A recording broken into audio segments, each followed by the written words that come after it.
নমস্কার। সঞ্জয় দেবশাস্ত্রীর তরফ থেকে সকল দর্শক বন্ধুদের স্বাগত। গ্রহ অবস্থান অনুযায়ী প্রাথমিক বিধি নিষেধ। গ্রহদের এমন কিছু স্থিতি হয় যার ফলে ওই গ্রহের যে কোনো ভাবেই থাকুক না কেন তার দ্বারা অনিষ্টই হয়ে থাকে।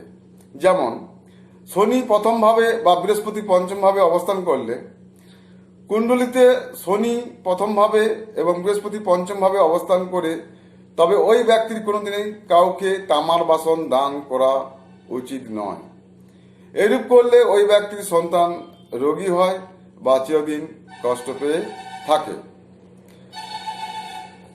চন্দ্র চতুর্থভাবে ও বৃহস্পতি দশমভাবে থাকলে যদি কোনো ব্যক্তির জন্মছকে এই দুই গ্রহের এরূপ অবস্থান হয় তবে ওই ব্যক্তির পক্ষে কখনোই কোনো ধর্মীয় স্থান নির্মাণ করা উচিত নয়। এর ফলে তিনি আইনি ঝামেলায় ফেঁসে যেতে পারেন, এমনকি সেই কারণে তার সাজাও হয়ে যেতে পারে। বৃহস্পতি সপ্তমভাবে থাকলে, জন্মকুণ্ডলিতে বৃহস্পতি যদি সপ্তমভাবে থাকে তবে সেই ব্যক্তির কখনো কাউকে বস্ত্র দান করা উচিত নয়। এইরূপ করলে ওই ব্যক্তিকে অতি দারিদ্র অবস্থায় দিন কাটাতে হয় পরে এবং তৎসহ অত্যন্ত কঠিন পরিস্থিতির মাধ্যমে দিয়ে অতিবাহিত করতে হয়। শুক্র নবমভাবে থাকলে কি করবেন? যে ব্যক্তি জন্মকুণ্ডলিতে শুক্র নবমে অবস্থিত আছে তার পক্ষে কোনো শিশুকে কোলে নেওয়া উচিত নয়। এর ফলে তার সমগ্র পরিবারের অকল্যাণ হতে পারে। চন্দ্র ষষ্ঠভাবে অবস্থান করলে, যে ব্যক্তি জন্মকুণ্ডলিতে চন্দ্র ষষ্ঠভাবে অবস্থান করে ওই ব্যক্তির কখনো কোনো অবস্থাতেই দুধ দান করা উচিত নয়, অথবা কখনো পুকুর বা কুয়া তৈরি করা উচিত নয়।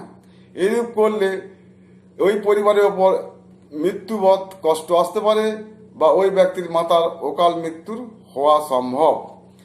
চন্দ্র দ্বাদশে ভাব থাকলে কি হবে না, উক্ত ব্যক্তির পক্ষে কোনো দারিদ্র ব্যক্তিকে ভোজন করানো উচিত নয়।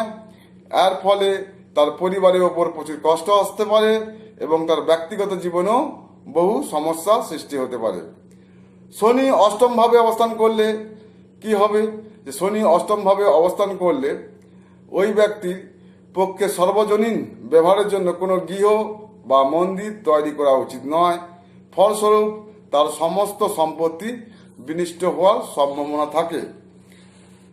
তাহলে এখানে দেখা যাচ্ছে যে রাশিচক্রে কোন গ্রহ কোথায় অবস্থান করলে কি করতে নিষেধ করা হয়েছে, সেই সব জিনিস নিষিদ্ধ করা হয়েছে যা তার পক্ষে অকল্যাণ হবে।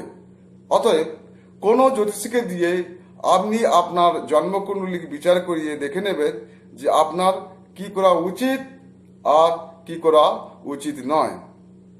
সবাই ভালো থাকবেন, সুস্থ থাকবেন। নমস্কার।